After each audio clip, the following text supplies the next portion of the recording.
Perlawanan yang dikobarkan Ki Wasyid bersama para tokoh Banten dalam geger Cilegon dilatar belakangi oleh kesewenang-wenangan Belanda yang saat itu merupakan peralihan terhadap kependudukan Belanda.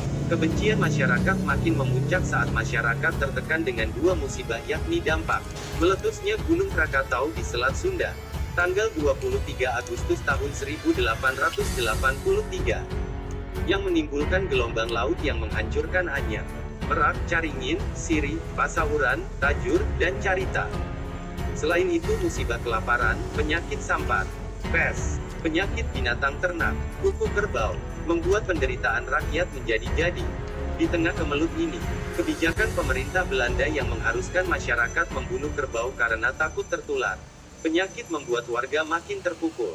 Belum lagi, penghinaan Belanda terhadap aktivitas keagamaan menambah rentetan alasan dilakukan perlawanan bersenjata. Di lain pihak, tekanan hidup yang makin terdesak membuat warga banyak lari ke klinik.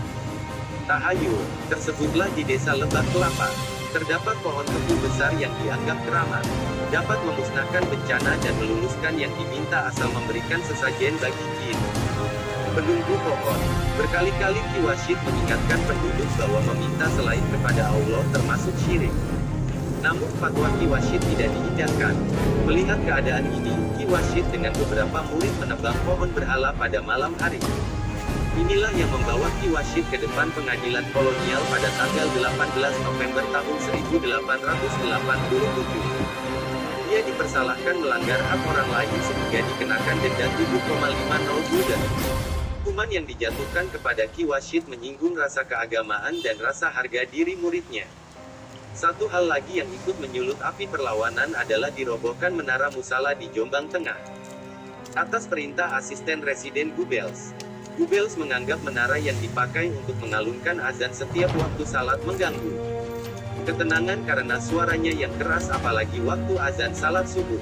Asisten residen menginstruksikan kepada Pati agar dibuat surat edaran yang melarang salawat, tarhim dan azan dengan suara keras.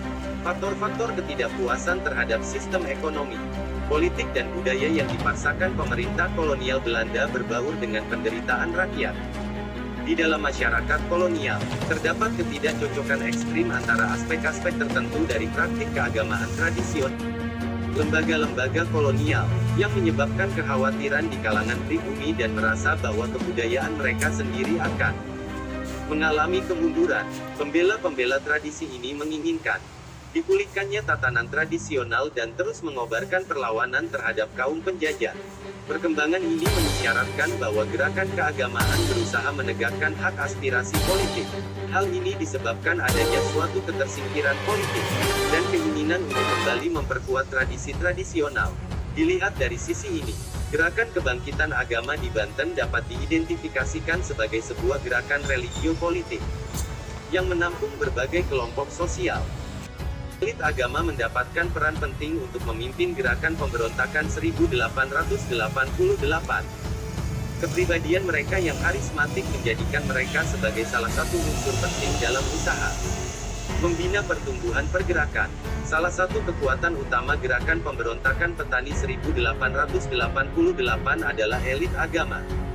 Terletak pada fakta bahwa gerakan itu menggunakan tarekat Sufi Qadiriyah sebagai landasan organisasinya. Disiplin dari tarekat bukan hanya mempunyai sifat mengikat terhadap pengikutnya, akan tetapi juga menanamkan semangat revolusioner dalam diri mereka yang kemudian didakwahkan kepada masyarakat.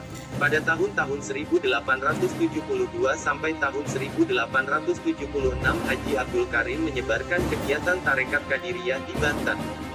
Dengan cara berkeliling ke pelosok-pelosok, Haji Abdul Karim dianggap sebagai kiai terbesar di daerah Banten dan mendapat gelar Kiai Agung. Di samping ada juga yang menganggapnya sebagai wali Allah. Pada tahun 1876, dia diangkat menjadi pengganti Syekh Hatib Sambas, pemimpin tertinggi tarekat Qadiriyah di Mekah. Beliau saat berangkat ke Arab, mengatakan kepada murid-muridnya, bahwa dia tidak akan kembali lagi ke Banten selama daerah ini masih berada di bawah kekuasaan asing. Pada tahun 1883 K.H. Tubagus Ismail pulang dari Mekah. Sebagai keturunan Sultan Banten dia dianggap sebagai calon wali Allah. Dengan kehadirannya ini maka dorongan untuk mendirikan kembali Kesultanan Banten pun muncul. Kembali, pada tahun 1884, berlangsung perundingan pertama yang membicarakan rencana konkret untuk mengadakan pemberontakan bersenjata. Perundingan itu terjadi di rumah Haji Wasid, yang dipimpin oleh K. H. Tubagus Ismail. Dalam satu pertemuan di rumah Haji Wasid di Beji diputuskan untuk mencari pengikut di kalangan para murid. 26 pertemuan-pertemuan diadakan di berbagai tempat yang dihadiri oleh bagian terbesar pemimpin-pemimpin pemberontakan setempat. Guru-guru tarekat ditugaskan untuk menyebarkan gagasan itu dan mencari pengikut. Pejabat-pejabat Eropa merasa cemas melihat kegiatan yang sangat meningkat dalam kehidupan agama rakyat, akan tetapi mereka ditenangkan oleh pejabat-pejabat Banten yang tidak melihat hal-hal yang membahayakan dalam manifestasi-manifestasi keagamaan itu. Pertemuan-pertemuan yang paling penting di antara anggota-anggota komplotan menggunakan kedok pesta rakyat, seperti pesta perkawinan atau pesta sunatan. Pertemuan-pertemuan yang lebih kecil menggunakan kedok pertemuan zikir. Mereka begitu pandai merahasiakan rencana-rencana komplotan mereka sehingga selama bertahun-tahun, pemerintah kolonial tidak dapat menemukan fakta-fakta yang bisa dijadikan alasan untuk menangkap. Dalam 4 bulan terakhir tahun 1887 kegiatan anggota-anggota komplotan sangat meningkat. Mereka adakan pertemuan-pertemuan, melakukan perjalanan dan mempropagandakan perjuangan mereka di satu pihak dan melatih murid-murid mereka dalam cara-cara bertempur di lain pihak. Menjelang waktu itu, semangat pemberontakan sudah mencekam anggota-anggota tarekat.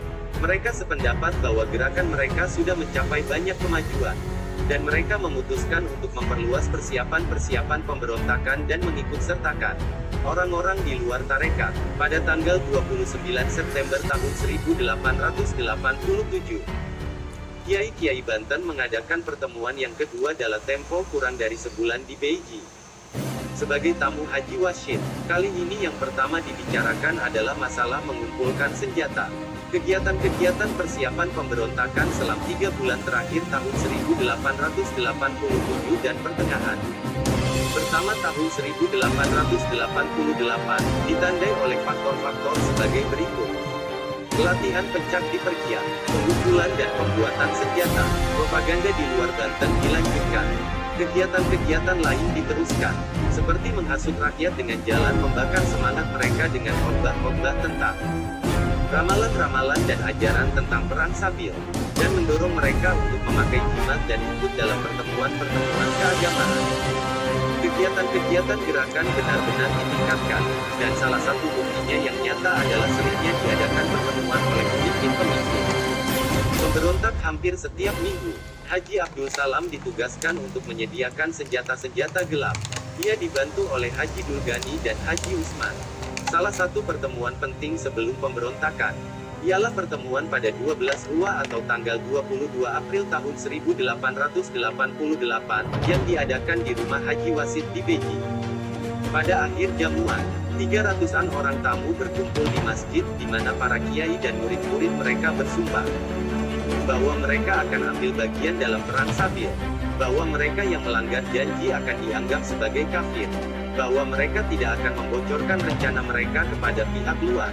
Pada tanggal 15 Juni tahun 1888, atau hari kelima bulan Syawal, beberapa pemimpin terkemuka bertemu di rumah Haji Wasid di Beji, di mana mereka membicarakan mengenai tanggal dimulainya penyerangan.